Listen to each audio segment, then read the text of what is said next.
Okay, ഇപ്പോൾ SSLCക്ക് full A+ കിട്ടിയിട്ട് വിദ്യാർത്ഥികൾക്ക് +1 പ്രവേശനം ലഭിക്കാത്തതിൽ പ്രതിഷേധം കൂടുതൽ രൂക്ഷമാവുകയാണ്. വിദ്യാർത്ഥികൾക്കൊപ്പം KSU പ്രവർത്തകരും കോഴിക്കോട് RDD ഓഫീസ് ഉപരോധിക്കുന്നു. പ്രതിഷേധം ശക്തമാക്കുന്നു. തത്സമയം ദൃശ്യങ്ങളിലേക്ക്.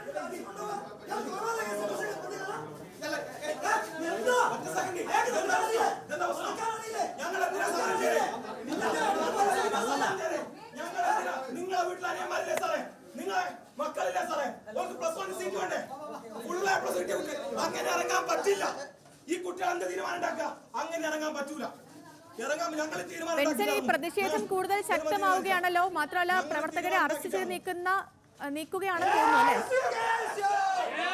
ലക്ഷ്മി സൂചിപ്പിച്ചതുപോലെ തന്നെ KSUവിന്റെ പ്രതിഷേധം ശക്തമാവുകയാണ്. ഈ സമരം ചെയ്യുന്ന പ്രവർത്തകരെ ഇപ്പോൾ പോലീസ് അറസ്റ്റ് ചെയ്ത് നീക്കുകയാണ്. റീജിയണൽ ഡെപ്യൂട്ടി ഡയറക്ടറുടെ ഓഫീസിലെത്തി അദ്ദേഹത്തെ ഉപരോധിക്കുന്ന രീതിയിലായിരുന്നു KSUവിന്റെ സമരം ഉണ്ടായിരുന്നത്. ഏകദേശം 1 മണിക്കൂറോളം ഇത്തരത്തിലെ ഒരു പ്രതിഷേധം നീണ്ടുനിന്നു. ഇതേ തുടർന്നാണ് ഇത്തരത്തിൽ പോലീസ് എത്തുകയും ഈ പ്രതിഷേധക്കാരെ അറസ്റ്റ് ചെയ്ത് നീക്കുന്നതടക്കമുള്ള നടപടികളിലേക്ക് കടന്നിട്ടുള്ളത്. നേരത്തെ സൂചിപ്പിച്ചതുപോലെ തന്നെ ഈ KSU പ്രവർത്തകരോടൊപ്പം തന്നെ SSLC പരീക്ഷയിൽ മുഴുവൻ വിഷയങ്ങൾക്കും A+ നേടിയ 2 വിദ്യാർത്ഥികളും ഈ ഒരു സമരത്തിൽ പങ്കെടുക്കാൻ ഇവിടെ എത്തിച്ചേർന്നിട്ടുണ്ടായിരുന്നു. അവർക്ക് ഇത്തരത്തിൽ 2 അലോട്ട്മെന്റുകൾ പിന്നിട്ടിട്ടും കൃത്യമായും അവർക്ക് അഡ്മിഷൻ ലഭിച്ചിട്ടില്ല എന്ന കാരണം കൊണ്ടാണ് ഇത്തരത്തിലൊരു സമരത്തിലേക്ക് കടന്നിട്ടുണ്ടായിരുന്നത്. നമുക്കറിയാം, മലബാർ മേഖലയിൽ ഇത്തരത്തിൽ വലിയ രീതിയിൽ പ്രതിഷേധം കനക്കുകയാണ്. MSFന്റെ അതുപോലെ തന്നെ KSUവിന്റെ നേതൃത്വത്തിൽ വലിയ രീതിയിൽ തന്നെ പ്രതിഷേധം തുടരുന്നുണ്ട്. ഇതിന്റെ ഭാഗമായാണ് ഇപ്പോൾ ഇത്തരത്തിൽ റീജിയണൽ ഡെപ്യൂട്ടി ഡയറക്ടറുടെ ഓഫീസിലേക്ക് ഇത്തരത്തിൽ പ്രതിഷേധവുമായി KSU പ്രവർത്തകർ എത്തിയിട്ടുള്ളത്. നിലവിൽ ഈ പ്രതിഷേധക്കാരെ എല്ലാവരെയും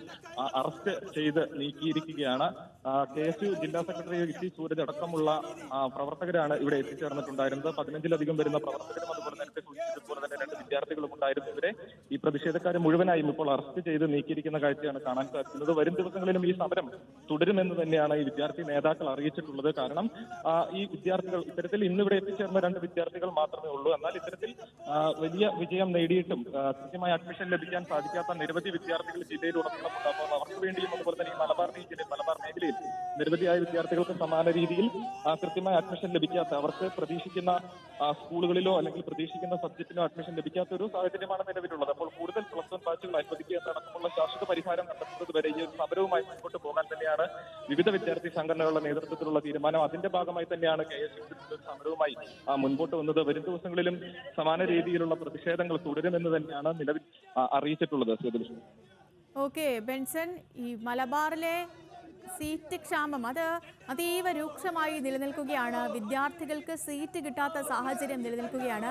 ഇപ്പോൾ നമ്മൾ ഈ കണ്ട ദൃശ്യങ്ങൾ SSLCക്ക് ഫുൾ A+ കിട്ടിയിട്ടും വിദ്യാർത്ഥികൾക്ക് +1 പ്രവേശനം ലഭിക്കാത്തതിലുള്ള പ്രതിഷേധമാണ്. കോഴിക്കോട് RDD ഓഫീസ് KSU പ്രവർത്തകർ ഉപരോധിച്ച ദൃശ്യങ്ങളാണ് പ്രേക്ഷകർ കാണുന്നത്. ഇപ്പോൾ ഈ പ്രവർത്തകരെ പോലീസ് അറസ്റ്റ് ചെയ്ത് നീക്കിയിട്ടുണ്ട്.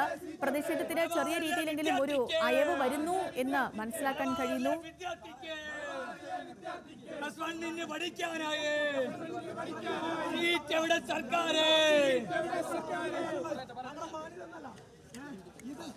മുദ്രാവാക്യം വിളികളുമായി KSU പ്രവർത്തകർ നിൽക്കുകയാണ്.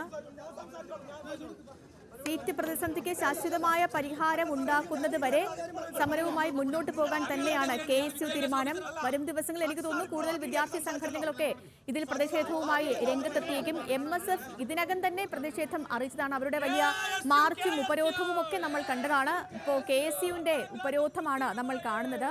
പ്രവർത്തകരെ പോലീസ് അറസ്റ്റ് ചെയ്ത് നീക്കുന്നു. പക്ഷേ എങ്കിലും പ്രതിഷേധം കടുപ്പിക്കാൻ തന്നെയാണ് തീരുമാനം. വരും ദിവസങ്ങളിലും വലിയ പ്രതിഷേധത്തിന് മുതിരുമെന്നും KSU പ്രവർത്തകർ പറയുന്നുണ്ട്.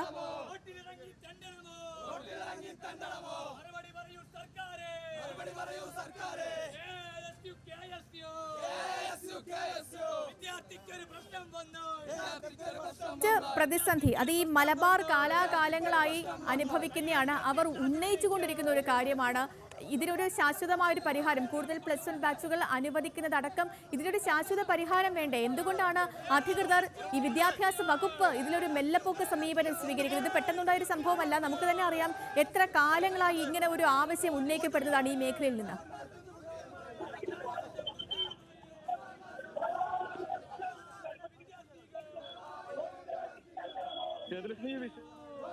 കൃത്യമായിട്ടുള്ള ഒരു മറുപടി ഇതുവരെയും വിദ്യാഭ്യാസ വകുപ്പിന്റെ ഭാഗത്തു നിന്നോ അല്ലെങ്കിൽ അധികൃതരുടെ ഭാഗത്തു നിന്നോ കൃത്യമായിട്ടുള്ള ഒരു മറുപടി ഇതുവരെയും ലഭിച്ചിട്ടില്ല. നമുക്കറിയാം സമാനമായിട്ടുള്ള രീതിയിൽ കാലാകാലങ്ങളായി ഈ +1 അധിക സീറ്റ് അനുവദിക്കണമെന്ന ആവശ്യം ഉയർന്നു വന്നിട്ടുണ്ടായിരുന്നു. എന്നാൽ കൃത്യമായിട്ടുള്ള ഒരു നടപടി ഇതുവരെയും അത്തരത്തിൽ ഉണ്ടായിട്ടില്ല. ഇനിയും നമുക്കറിയാം, ഇപ്പോൾ ഈ 2 വിദ്യാർത്ഥികൾ മാത്രമാണ് ഈ ഫുൾ എ പ്ലസ് ലഭിച്ചിട്ടും അഡ്മിഷൻ ലഭിക്കാത്തതിന്റെ പേരിൽ സമരവുമായും രംഗത്തെത്തിയിട്ടുണ്ടായിരുന്നു. എന്നാൽ ഇത്തരത്തിൽ സമാന രൂപത്തിൽ നിരവധിയായിട്ടുള്ള വിദ്യാർത്ഥികൾ ഈ ഒരു കോഴിക്കോട് ജില്ലയിൽ തന്നെ ഉണ്ട് എന്ന് വിദ്യാർത്ഥികൾ തന്നെ പറയുന്നു. അവർക്ക് ഇത്തരത്തിൽ പരസ്യ പ്രതിഷേധവുമായി രംഗത്തെത്തി കഴിഞ്ഞാൽ തന്നെ അത് വലിയ രീതിയിലുള്ള ഒരു പ്രശ്നത്തിലേക്ക് പോവുക തന്നെ ചെയ്യും. നമുക്കറിയാം, മലബാർ മേഖലയിൽ കൃത്യമായും കോഴിക്കോട്, മലപ്പുറം ജില്ലകളിലാണ് ഇത്തരത്തിൽ വലിയ സീറ്റ് പ്രതിസന്ധി നിലനിൽക്കുന്നത്. അപ്പോൾ ശാശ്വതമായ ഒരു പരിഹാരം കാണുക, അധിക ബാച്ചുകൾ അനുവദിക്കുക എന്നീ ആവശ്യങ്ങളാണ് കാലാകാലങ്ങളായി ഉന്നയിച്ചു വരുന്നത്. എന്നാൽ അതിൽ കൃത്യമായിട്ടുള്ള ഒരു നടപടി സ്വീകരിക്കാൻ തയ്യാറായിട്ടില്ല. അധിക ബാച്ചുകൾ അനുവദിക്കുന്നത് അടക്കമുള്ള നടപടികളിലേക്ക് ഇതുവരെയും കടക്കാൻ സർക്കാരിന് സാധിച്ചിട്ടില്ല, വിദ്യാഭ്യാസ വകുപ്പിന് സാധിച്ചിട്ടില്ല. അപ്പോൾ ഈ ശാശ്വതമായ ഒരു പരിഹാരം ഉണ്ടാവേണ്ടതുണ്ട് ഈ ഒരു വിഷയത്തിൽ. കാരണം വലിയ പ്രതീക്ഷയോടെ പഠിച്ച് തങ്ങൾ പ്രതീക്ഷിക്കുന്ന സ്കൂളുകളിൽ തങ്ങൾ പ്രതീക്ഷിക്കുന്ന സബ്ജക്ട് എടുത്ത് പഠിക്കാൻ വേണ്ടിയാണ് വിദ്യാർത്ഥികൾ വലിയ കാര്യമായി തന്നെ പഠിച്ച് വലിയ ഉന്നത വിജയം നേടുന്നത്. അപ്പോൾ ആ ഒരു വിജയത്തിന് ഒരു വില കൽപ്പിക്കാത്ത തരത്തിലുള്ള എന്താണെങ്കിലും ഈ പഠിച്ച് പരീക്ഷ എഴുതി നല്ല വിജയം നേടിവരുന്ന കുട്ടികൾക്ക് പഠിക്കാൻ സീറ്റില്ല എന്ന് പറയുന്നത് ഒരു ഗുരുതരമായ സ്ഥിതിവിശേഷം തന്നെയാണ്. മലപ്പുറത്തും കോഴിക്കോടും ഒക്കെ കാലാകാലങ്ങളായി നിലനിൽക്കുന്ന ആവശ്യം ഇത് ഉന്നയിച്ച് അവർക്ക് തന്നെ അറിയില്ല എത്ര കാലമായിട്ട് ഉന്നയിക്കുന്നു എന്നുള്ളത്. എന്താണെങ്കിലും ഇതിനൊരു സത്വരമായ ഒരു നടപടി ഉണ്ടായേ മതിയാവുകയുള്ളൂ. അധിക ബാച്ച് അനുവദിക്കുന്ന അടക്കമുള്ള ഒരു നടപടിയിലേക്ക് എത്രയും വേഗം വിദ്യാഭ്യാസ വകുപ്പ് കടക്കും എന്ന് തന്നെ പ്രതീക്ഷിക്കാം. ബെൻസൺ ബാബുവാണ് വിവരങ്ങൾ നൽകിയത്.